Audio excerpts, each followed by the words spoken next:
Olá, que bom ter você aqui para juntos estudar a palavra de Deus. Hoje daremos início a uma jornada incrível pela palavra de Deus, explorando juntos as Escrituras Sagradas. Vamos começar do princípio com o primeiro livro da Bíblia, Gênesis, e mergulhar no primeiro versículo que nos revela o início de tudo. No princípio, criou Deus os céus e a terra. Gênesis 1. Esse, será o nosso ponto de partida para refletir sobre a criação e o poder de Deus em nossas vidas.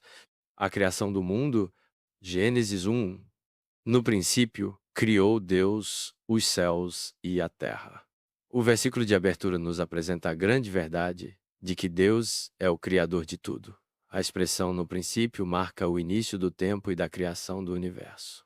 Deus é o sujeito da ação criadora, sem nenhum precursor. Gênesis 1:2.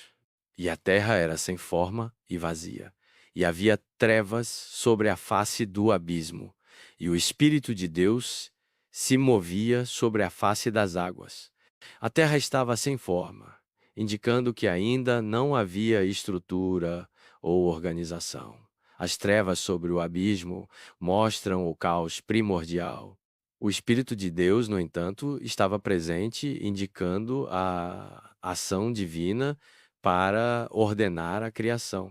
Gênesis 1:3. Disse Deus: haja luz e houve luz. Deus cria a luz com sua palavra. Haja luz é uma ordem direta de Deus e a luz é a primeira coisa a surgir na criação. Ela simboliza a ordem e o início da separação entre o caos e a ordem que Deus trará. Gênesis 1:4. E viu Deus que a luz era boa e fez separação entre a luz e as trevas. Deus avalia sua criação como boa, mostrando que a luz tem um propósito positivo. A separação entre luz e trevas é a primeira distinção feita por Deus, estabelecendo o ciclo do dia e da noite. Gênesis 1:5. E chamou Deus a luz dia, e as trevas chamou noite. E foi a tarde e a manhã, o primeiro dia. A luz é chamada de dia e as trevas de noite. O ciclo de tarde e manhã descreve a estrutura do tempo de forma simbólica, mostrando um ciclo contínuo e regular de criação. Esse é o primeiro dia da criação. Gênesis 1:6. E disse Deus: haja um firmamento no meio das águas e separação entre águas e águas. Deus cria o firmamento que pode ser entendido como o céu, separando as águas que estavam abaixo, os mares das águas que estavam acima, a atmosfera. Isso é parte do processo de ordenar e estruturar a criação. Gênesis 1:7. Fez, pois, Deus o firmamento e fez separação entre as águas que estavam debaixo do firmamento e as águas que estavam sobre o firmamento, e assim foi. O firmamento é formado e a separação das águas é estabelecida. Deus continua a dar ordem ao caos primitivo, estabelecendo os limites do mundo natural.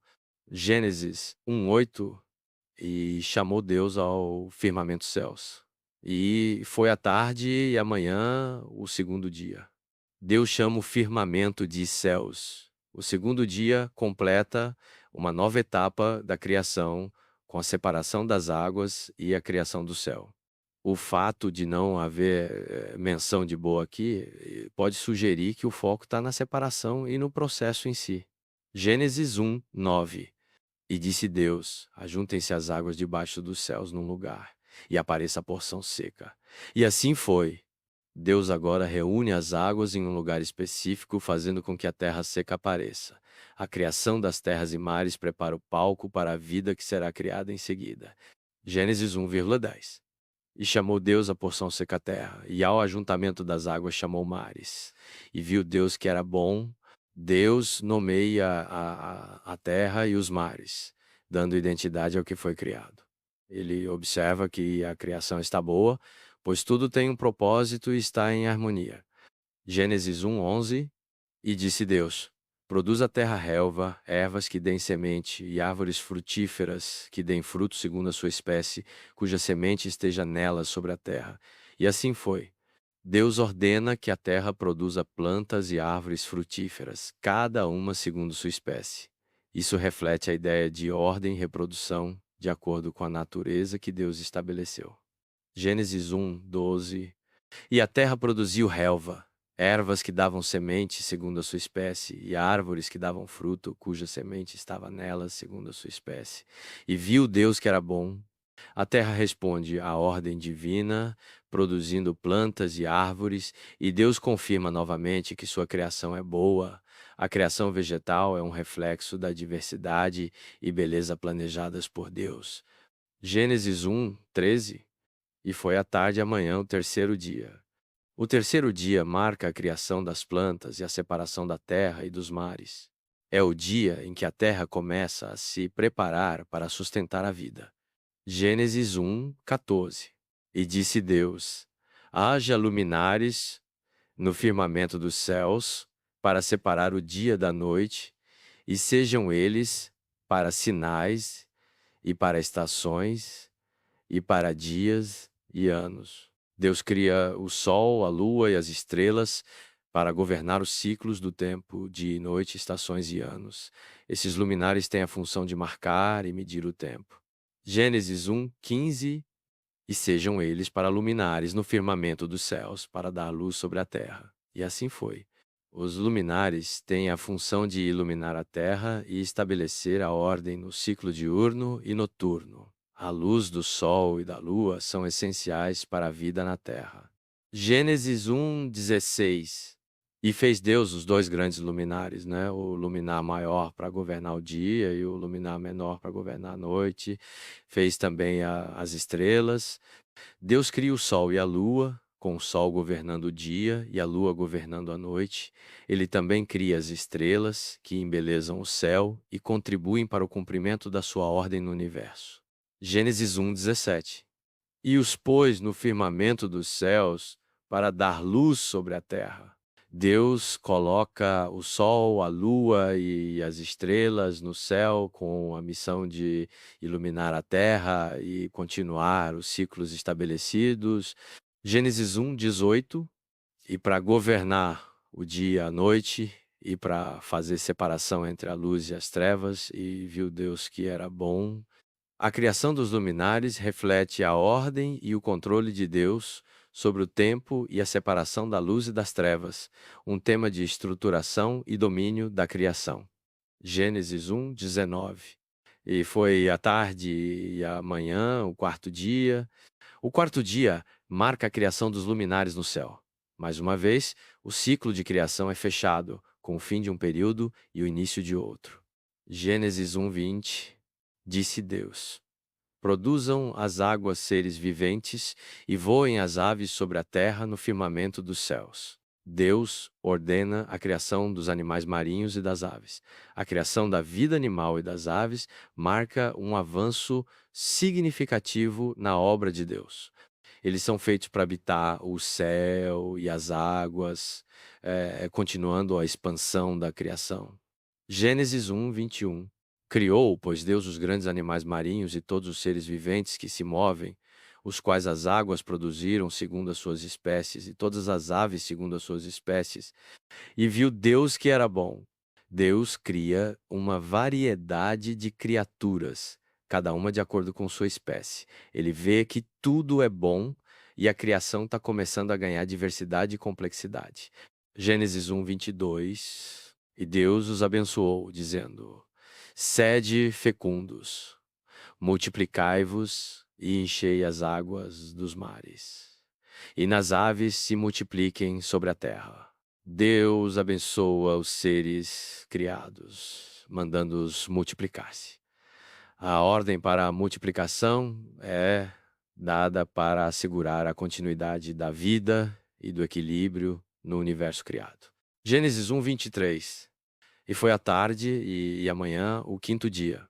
O quinto dia marca a conclusão da criação dos seres marinhos e das aves. A obra de Deus segue sua ordem e regularidade. Gênesis 1, 24. E disse Deus: produza a terra seres viventes segundo as suas espécies, gado e animal selvático, e os animais terrestres segundo as suas espécies. E assim foi. Deus cria os animais terrestres, incluindo gado e animais selvagens. Cada tipo de criatura é criada de acordo com sua espécie, refletindo a ordem e a variedade no plano divino. Gênesis 1, 25. E fez Deus os animais terrestres segundo as suas espécies, o gado segundo a sua espécie, e tudo que se move sobre a terra segundo a sua espécie. E viu Deus que era bom. Deus conclui a criação dos animais terrestres, afirmando mais uma vez que tudo é bom.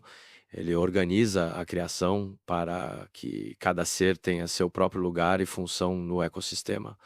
Disse Deus: façamos o homem à nossa imagem, conforme a nossa semelhança, e tenha ele domínio sobre os peixes do mar, e sobre as aves do céu, e sobre o gado, e sobre toda a terra, e sobre todo réptil que se move sobre a terra.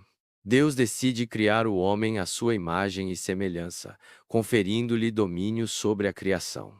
O ser humano é dotado de uma posição única na criação, com autoridade para governar sobre os outros seres vivos. Gênesis 1, 27.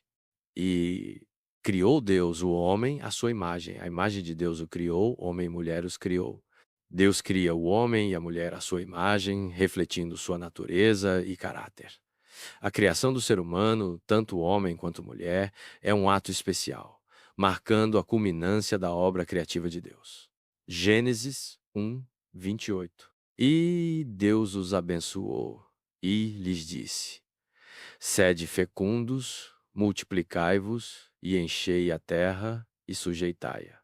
E dominai sobre os peixes do mar, sobre as aves do céu e sobre todo o animal que se move sobre a terra. Deus abençoa o homem e a mulher, dando-lhes a responsabilidade de multiplicar-se e dominar a terra e seus seres. A criação humana é vista como o ápice da obra de Deus, com a humanidade recebendo a responsabilidade de governar a criação. Gênesis 1, 29. E disse Deus: eis que vos tenho dado toda a erva que dá semente, que está sobre a face de toda a terra, e toda a árvore em que há fruto que dá semente, ser-vos-á para alimento. Deus fornece alimento para os seres humanos e animais, incluindo todas as plantas que produzem sementes. Ele estabelece uma relação de provisão e dependência de sua criação. Gênesis 1:30. E a todo animal da terra, e a toda ave do céu, e a todo réptil que se move sobre a terra, em que há fôlego de vida, toda a erva verde lhe será para alimento. E assim foi. Deus também fornece alimento para os animais, com a erva verde sendo dada como sustento para toda criatura vivente. Isso mostra a ordem e o cuidado de Deus por toda a criação. Gênesis 1, 31. E viu Deus tudo quanto tinha feito, e eis que era muito bom. E foi à tarde e amanhã, o sexto dia. Deus olha para toda a sua criação e a considera muito boa. Tudo está em perfeita harmonia e funciona como planejado. O sexto dia marca o fim da criação, com a criação do ser humano sendo o ponto culminante. Convido você a abrir a Bíblia no livro de Gênesis, do capítulo 1, nos versículos de 1 a 31, e explorar o que ela tem a oferecer. A palavra de Deus é como um mapa que nos orienta, nos fortalece e nos ensina a viver com um propósito. Cada capítulo, cada versículo é uma oportunidade para crescer, aprender e nos conectar com algo maior, seja em nossa jornada espiritual ou na própria estrada da vida